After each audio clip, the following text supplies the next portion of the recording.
Alright, so we've done 2 of our initial 6 poses. Well done for getting this far. Let's keep going and move on to pose number 3.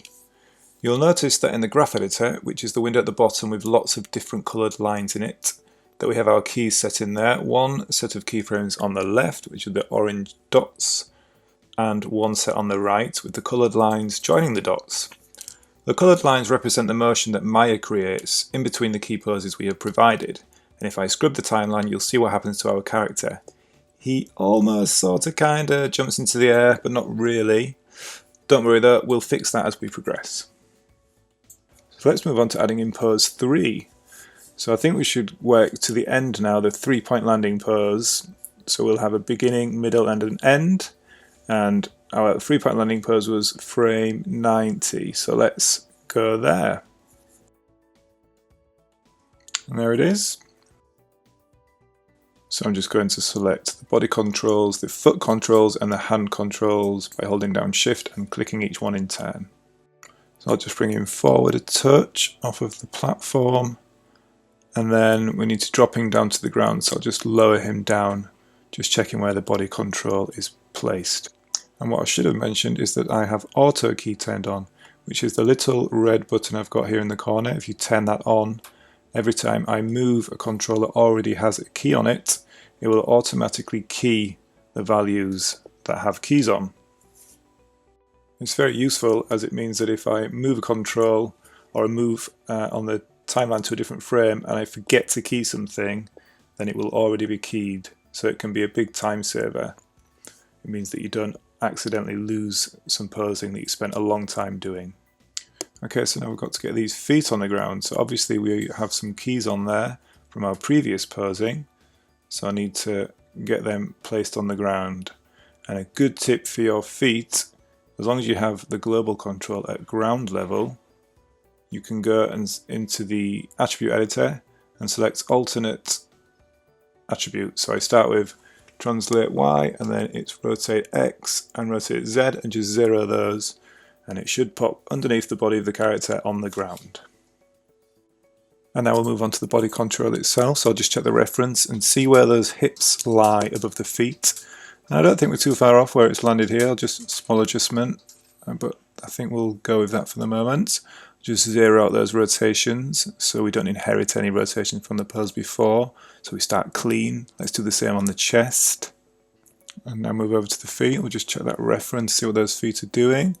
So one's definitely turned up with a heel up, and the other one's got a little bit of heel up, so we'll need to add some toe roll to try and match that. So let's start working on those feet, working up the pose from the bottom here. A little bit more toe roll on the right. There's quite a pronounced toe roll in the reference. I think we'll need to add that, just move it back slightly. And then we'll move the left foot forward. Just rotate that round a little bit. And then make sure that we get the knee over the foot so it feels more natural. Just like that. And then the same on the right. Just make sure that that knee doesn't make it feel like we're getting a broken ankle back there. So just trying to find a more natural pose. Might need to do some on the foot to help that. That's better. It'd be nice to get a bit more angle in that foot though, so I think we'll just use some of these attributes to do that.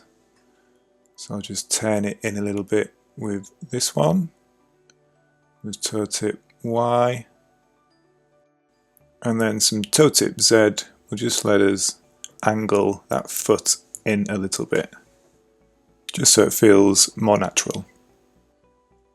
Okay, now up to the hips using the body control. So looking at the reference, there's a definite lean over, one hip higher than the other, and then he's also leaning forward, so we should add that.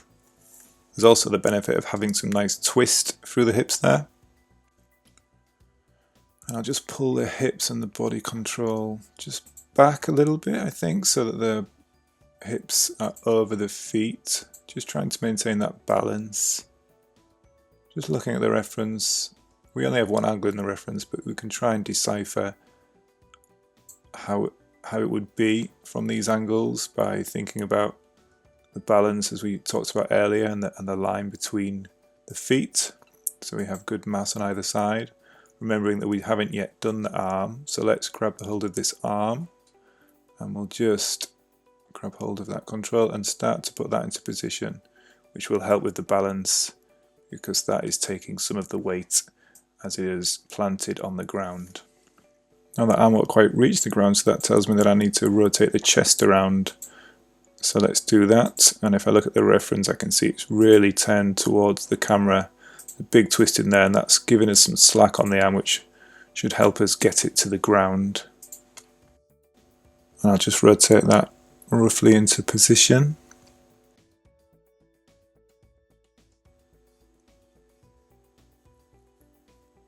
Now in the reference the hand is actually on the other side of the knee. I think it would be nice to see how it looks if I put that in front of the knee. I think that'll give our pose more interest, so I'm going to pull the knee behind the arm and just put the arm in between the legs. I think it'll feel more athletic, a bit more superhero than I was able to achieve with my lack of limberness. Is that the word? So I just keep going with this, his left leg. It feels like it needs to turn out a bit more. So we just keep going back around and improving aspects of it. A bit more twist on the hips. Let's turn this foot out and bring the knee out. That's feeling better. It's actually matching closer to the reference, but that feels much more dynamic.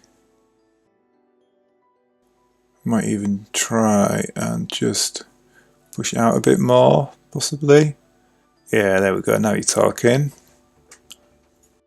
And now for the all-important pointy arm, the arm that says, I don't even need to use this to balance.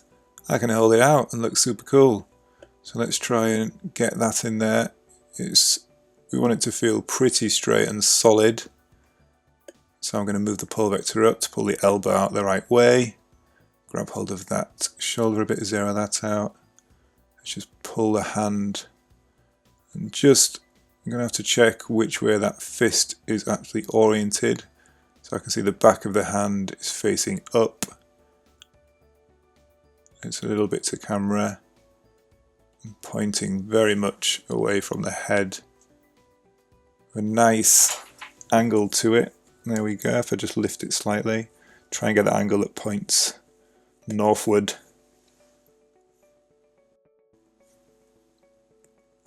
Okay, looks like we're getting somewhere now. That's feeling much more reminiscent of our reference. I'll just raise the shoulder here just to keep a straighter arm, get some strength in it, make it feel more solid.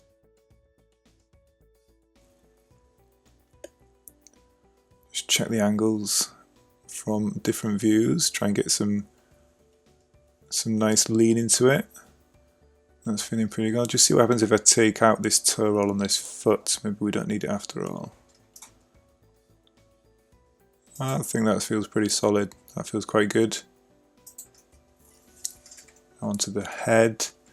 Just have that looking at the horizon, so he's got purpose. Maybe the rest of the pose is just a little bit vertical. I think it'd be nice to get some general feeling of lean over the whole pose. So I'm just going to get this hand, just pull it back a little bit, just to try and, I think if he's leaning forward slightly, he's going to feel a bit more like he has some intention for where he's going next, rather than just stopping. So it'll be a subtle thing, but I think it will bring a more feeling of readiness to our character.